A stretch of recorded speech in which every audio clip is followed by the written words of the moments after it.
Gloire au Seigneur Jésus-Christ. Êtes-vous content d'être dans la présence de Dieu aujourd'hui? Par vos acclamations.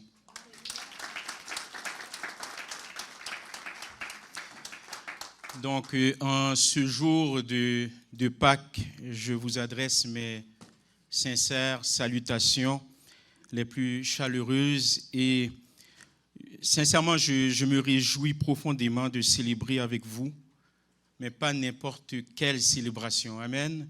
C'est-à-dire, c'est une célébration pour célébrer la victoire de la vie sur la mort, au nom de Jésus. Amen. Acclamons le Seigneur pour cela.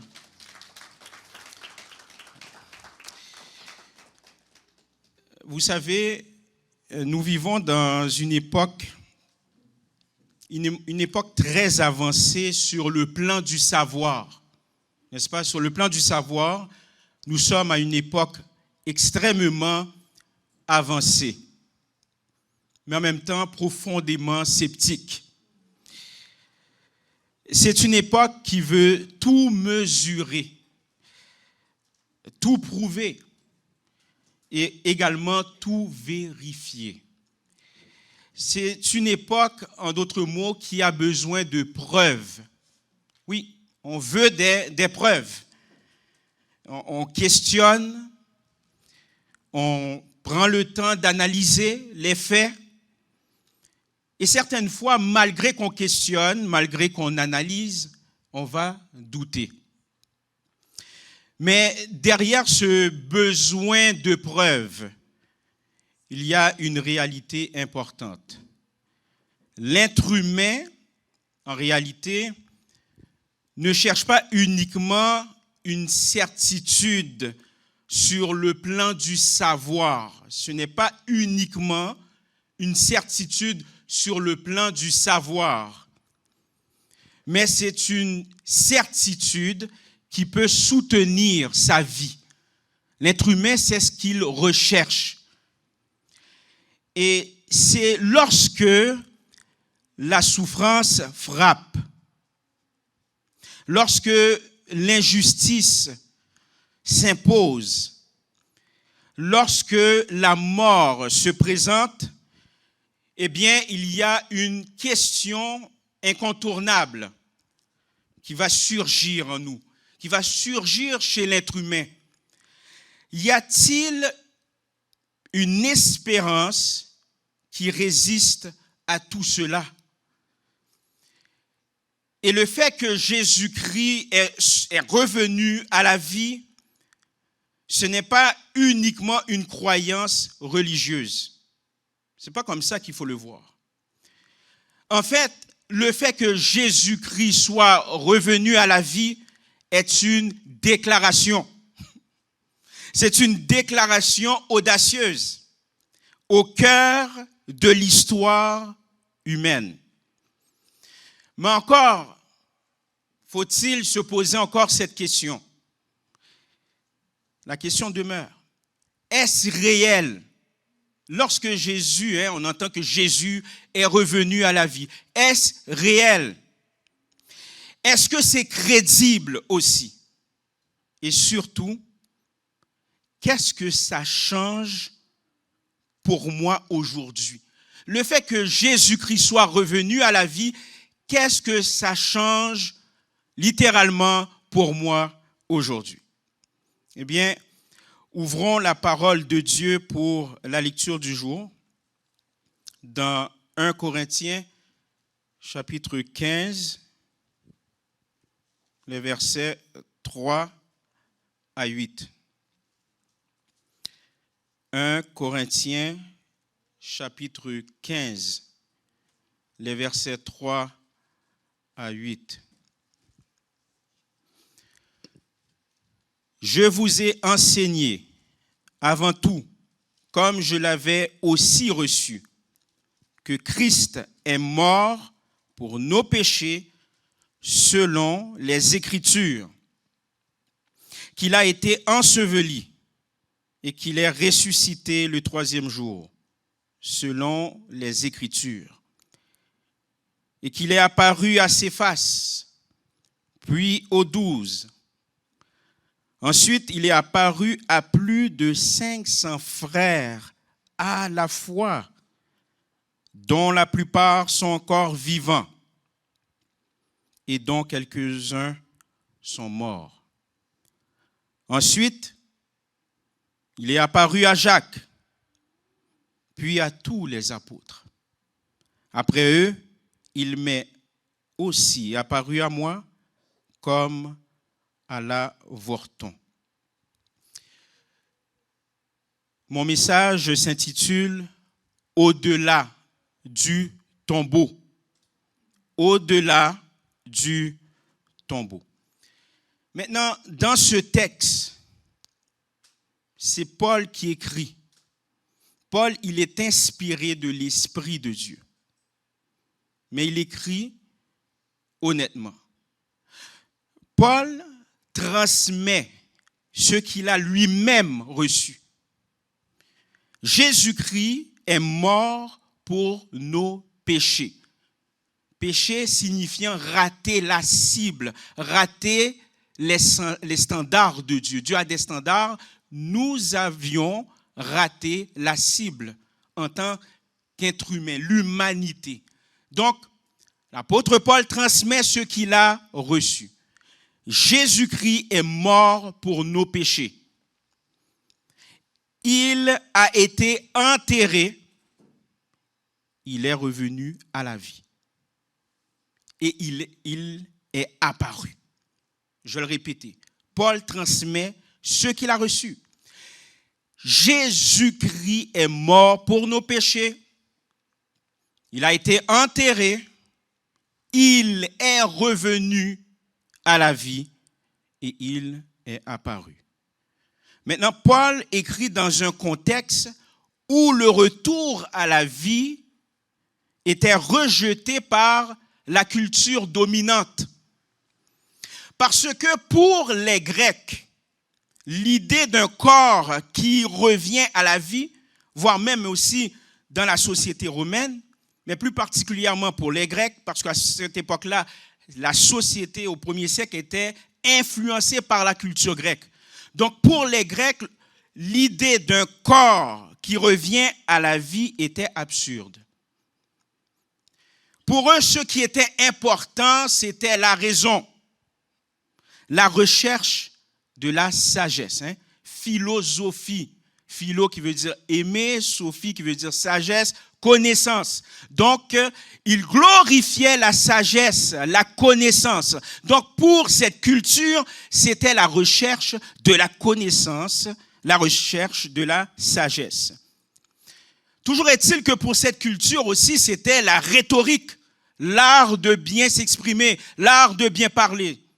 C'était ça qui était important pour eux. La raison, la recherche de la sagesse, la rhétorique, mais aussi la beauté. Mais malgré cela, Paul ne va pas se laisser influencer par la culture dominante.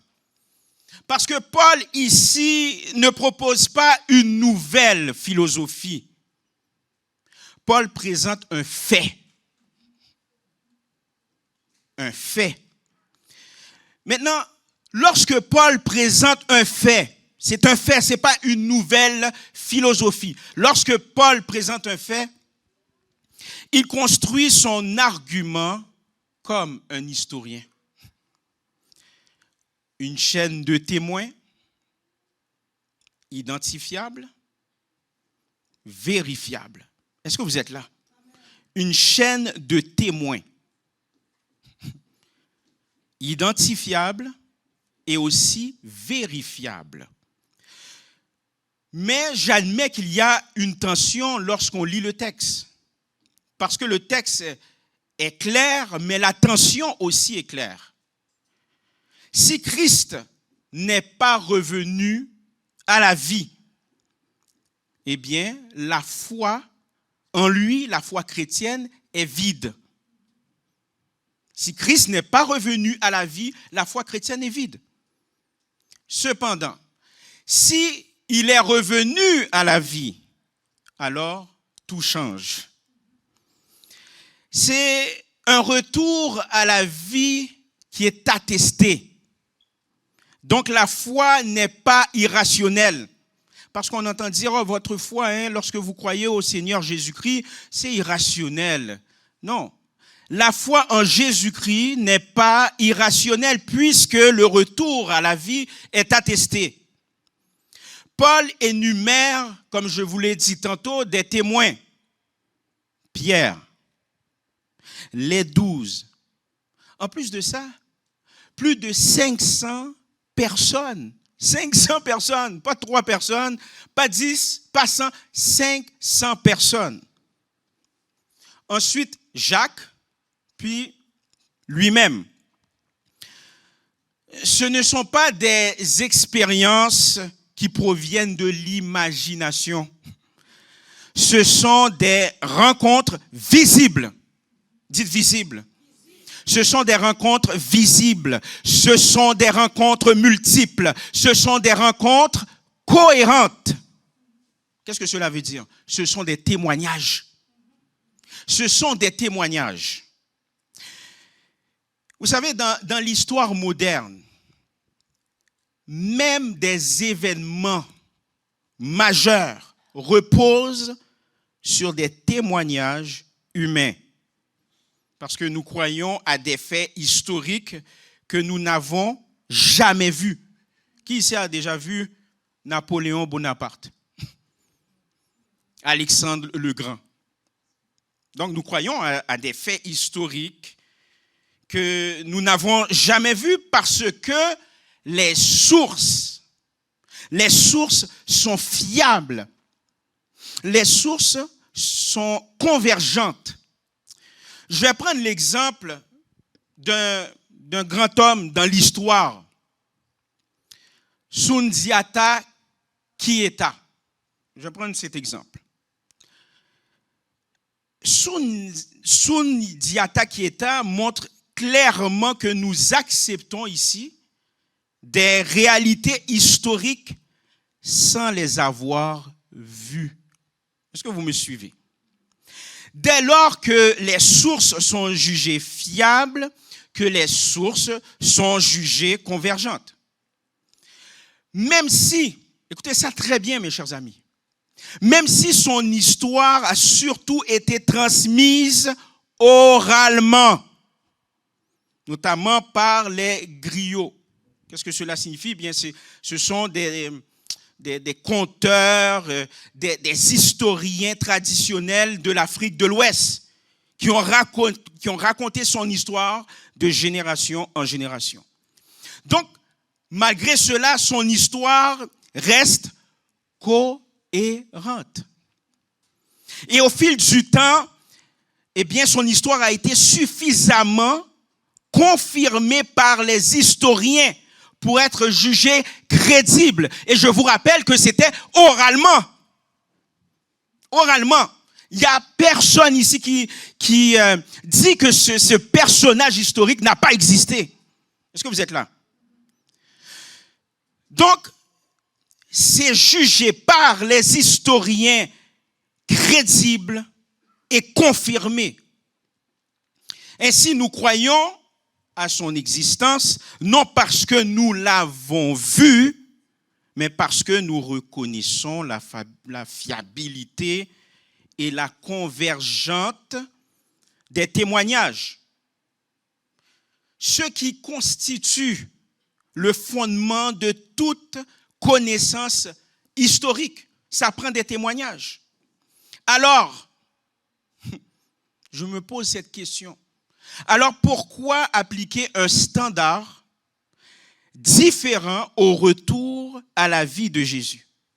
Pourquoi?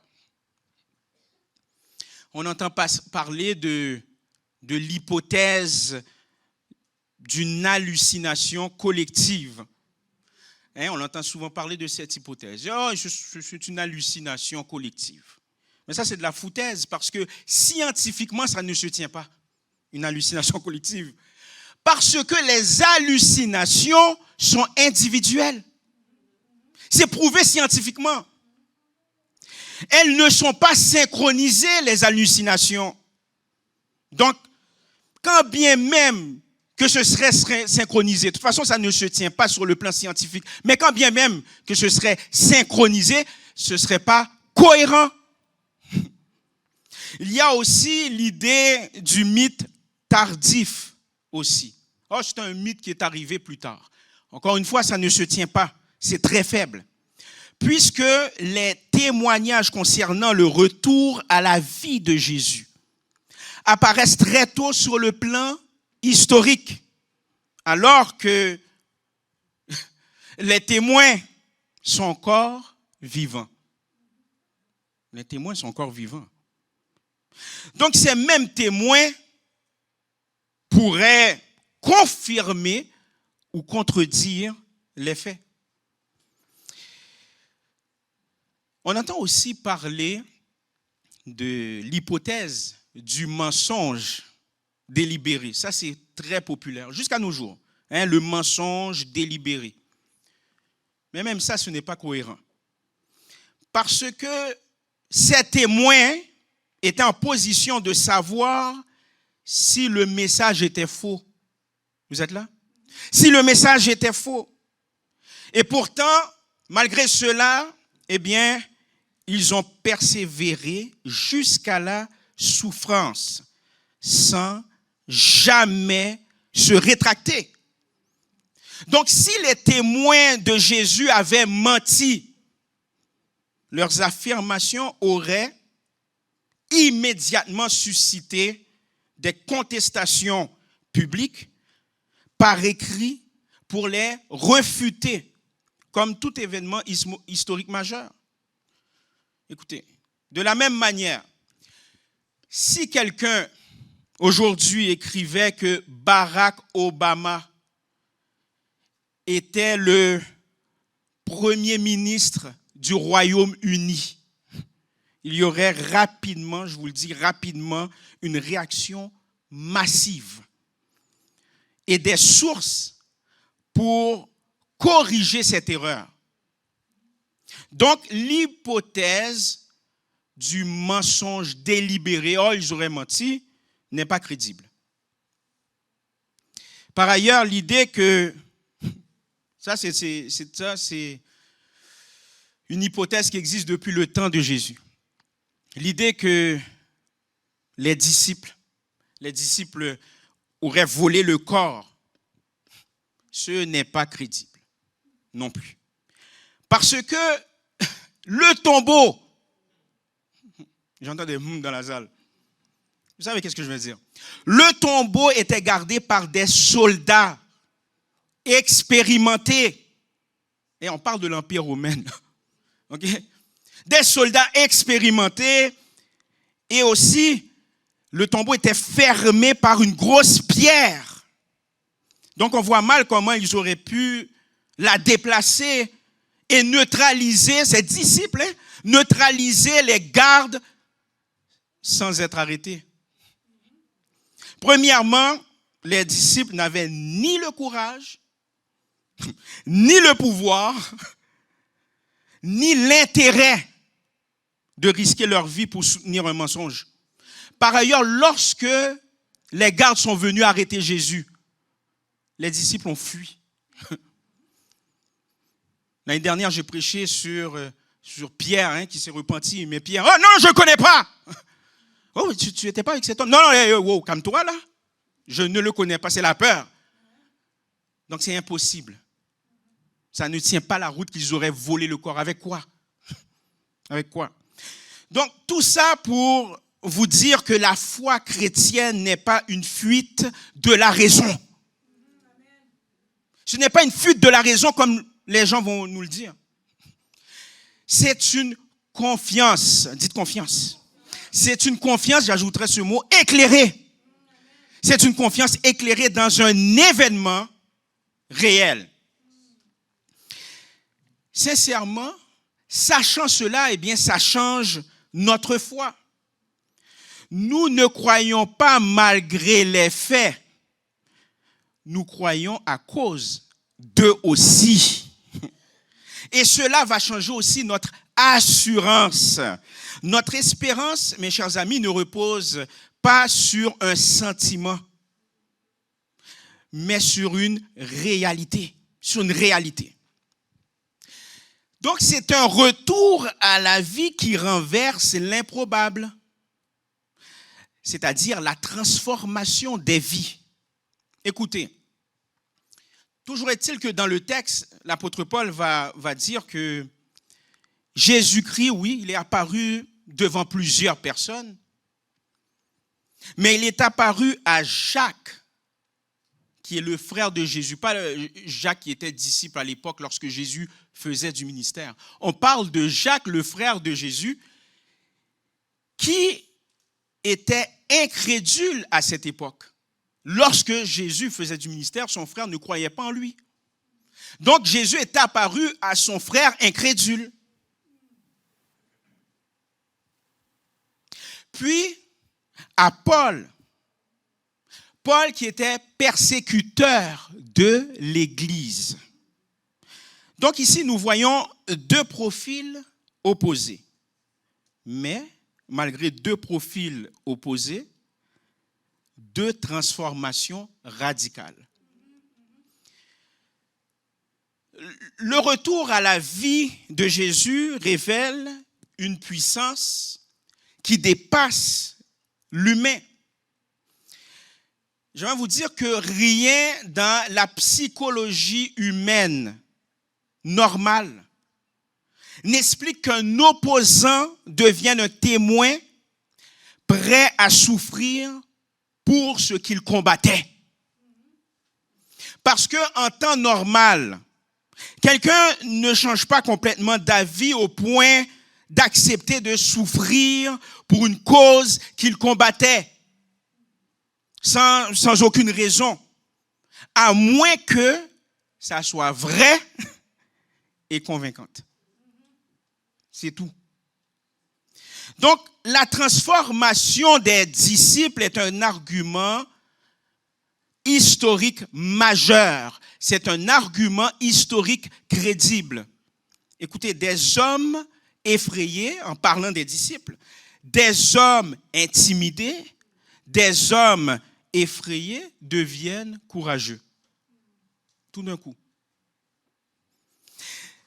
Des sceptiques, notamment Jacques, notamment Paul, des sceptiques deviennent des leaders. Ah mon cher. Deviennent des leaders. Non, cela change, sincèrement, tout ça, ça change notre vision, mais de nous-mêmes aussi. De nous-mêmes. Ça crée une nouvelle valeur de soi. Le retour à la vie de Jésus va créer une nouvelle valeur de soi. Parce que si le retour de Jésus est réel, elle donne à chaque personne une valeur stable et une valeur réelle. Donc, on ne dépend plus du hasard. On ne dépend plus du hasard. On ne dépend plus du regard des autres. Non, on ne va plus dépendre du regard des autres. Parce que le retour à la vie de Jésus nous donne une dignité.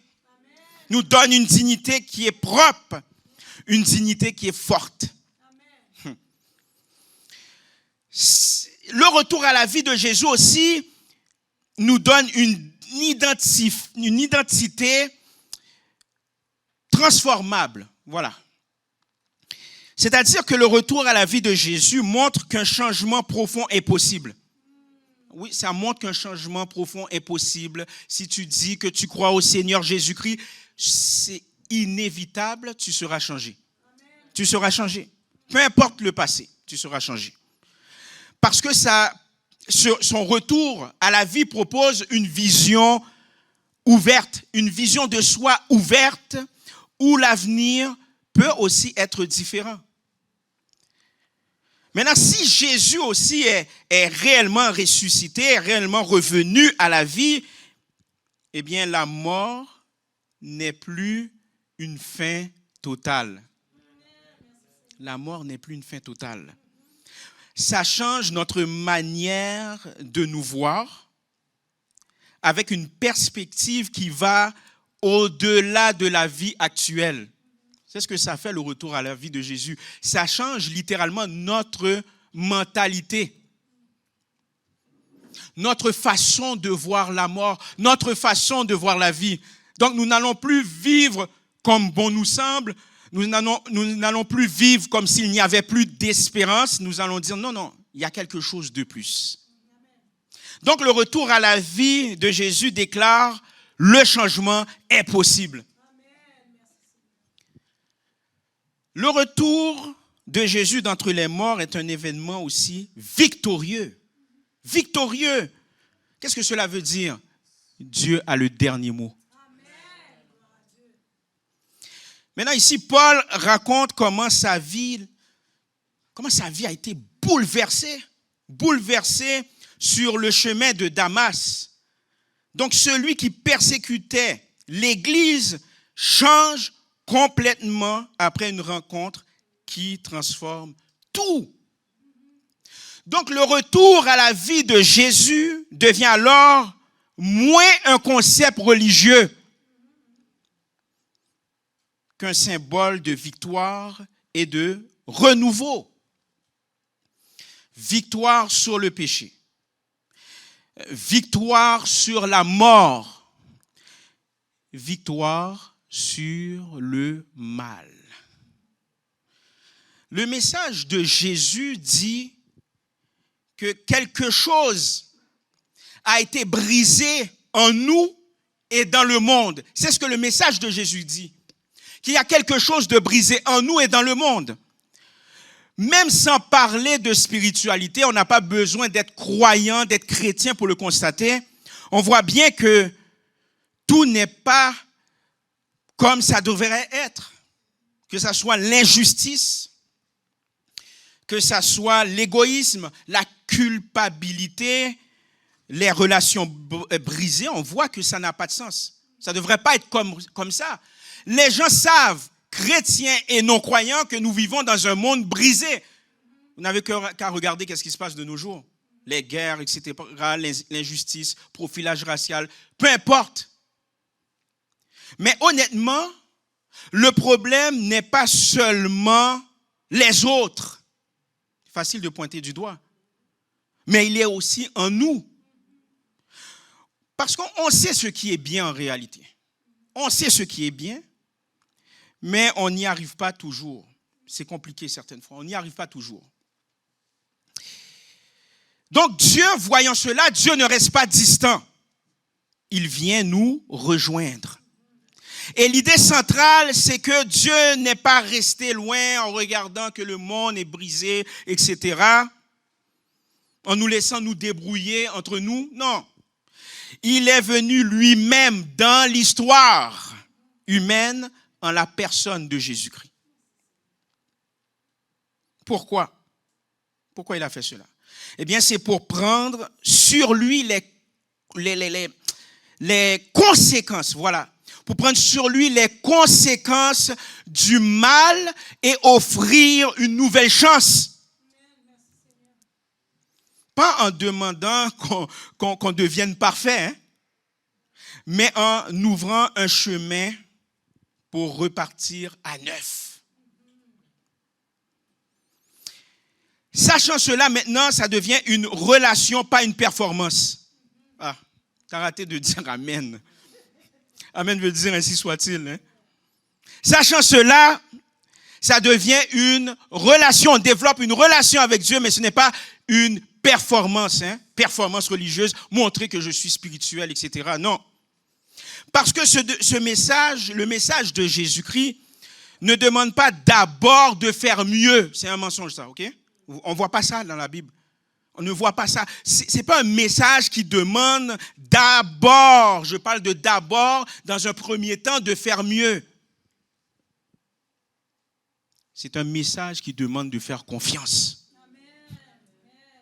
C'est d'accepter d'être accueilli tel qu'on est et entrer dans une relation profonde avec Dieu.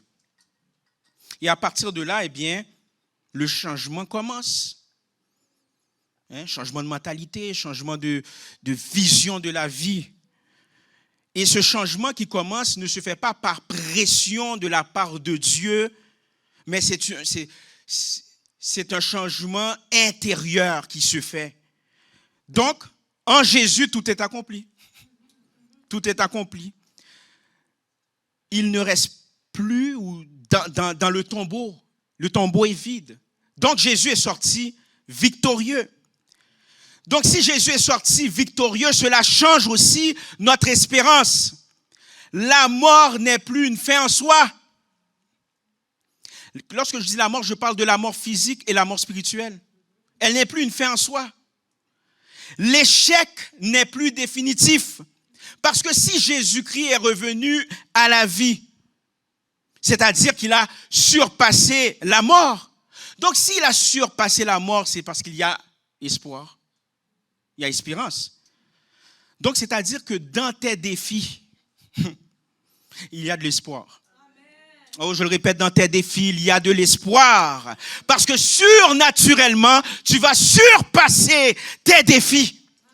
Parce que tu crois en un Dieu qui a surpassé la mort, qui est revenu à la vie. Donc le mal n'a plus le dernier mot sur ta vie. L'échec n'a plus le dernier mot sur ta vie. Dans le nom de Jésus. Le retour à la vie n'est pas seulement un événement du passé. C'est une puissance actuelle, c'est une puissance réelle. Il transforme notre manière de vivre aujourd'hui. Donc, dans notre foi, nous ne suivons pas une idée, mais nous marchons avec une personne vivante. Et cela change nos prières, la façon comment on va prier, la façon comment on va converser avec Dieu. Ça devient maintenant une relation réelle. Je ne suis pas en train de faire un monologue. Monologue, c'est-à-dire que je parle tout seul, mais je ne crois pas qu'il existe. Non, là, ça devient une relation réelle. Ça change également la confiance parce que ça devient solide. Et dans notre mentalité, puisque l'Évangile nous pousse à changer notre état d'esprit, donc le retour à la vie de Jésus brise la mentalité de défaite. Certaines fois, la mentalité de défaite est transmise par le biais de la famille ou bien par les circonstances de la vie. Donc, le retour à la vie de Jésus brise, anéantit la mentalité de défaite. Parce que là où le monde dit, c'est fini pour toi, eh bien, Dieu dit, ce n'est que le début pour toi. Là où le monde dit que tu es un vaurien, Dieu te dit, tu es précieux à mes yeux. Tu es tellement précieux à mes yeux que j'ai pris la condamnation à ta place parce que je t'aime. Donc, le retour à la vie de Jésus produit essentiellement une mentalité d'espérance, même dans l'épreuve, Et ça change aussi notre quotidien parce que certaines fois, nous allons vivre un échec, mais dû au fait que Dieu a changé notre état d'esprit, eh bien, maintenant, nous allons espérer davantage. Nous allons voir cela comme un tremplin pour réussir. Ça change aussi notre manière de voir la souffrance aussi, parce que nous allons persévérer, sachant que Christ est revenu à la vie, nous allons persévérer lorsque nous souffrons, nous n'allons pas nous arrêter là, nous allons persévérer dans la souffrance. Ça change aussi la manière que nous voyons les défis, que nous traversons les défis, parce que nous allons traverser les défis, pas avec une mentalité de défaite, mais avec courage. C'est l'Esprit de Dieu, le Saint-Esprit qui nous donne le courage. Pourquoi? Parce que l'Esprit de Dieu a relevé Jésus-Christ. Et il agit encore. Ça change aussi notre identité parce que nous ne sommes plus définis par nos blessures. Mais nous sommes définis par une vie nouvelle en Jésus-Christ. Donc, pour finir, Jésus n'est pas venu seulement pour enseigner. Il est venu nous délivrer de la mort éternelle et nous réconcilier avec Dieu. Et sa mort répond au problème du péché. Son retour à la vie répond au problème de la mort. Là où les philosophies proposent des idées, l'évangile, c'est-à-dire le message, la bonne nouvelle de Jésus-Christ, nous offre une vie victorieuse. Une victoire réelle, une victoire historique et une victoire accessible. C'est accessible. Donc la question posée au début revient maintenant avec force. Le retour à la vie de Jésus, est-il réel? Oui. Mais la vraie question devient, qu'allez-vous en faire? Car si Christ est vivant, vous ne pouvez plus rester indifférent. C'est impossible. On ne peut plus rester indifférent. Vous ne pouvez même plus vivre comme auparavant. Ça ne se peut pas, c'est impossible. On ne peut pas vivre comme auparavant, sachant que c'est réel. Donc encore aujourd'hui, Dieu nous appelle à croire, à revenir à lui et à recevoir cette vie nouvelle. Car le tombeau est vide. Merci Seigneur. Le tombeau est vide. Mais si le tombeau est vide, c'est dire que le cœur peut être rempli. Rempli de lui. Et Jésus-Christ déclare encore, je suis vivant. Je suis vivant. Et je veux vous transformer. Je veux transformer ta vie. Je suis vivant et je veux transformer ta vie. Soyez encouragés et persévérez dans la foi.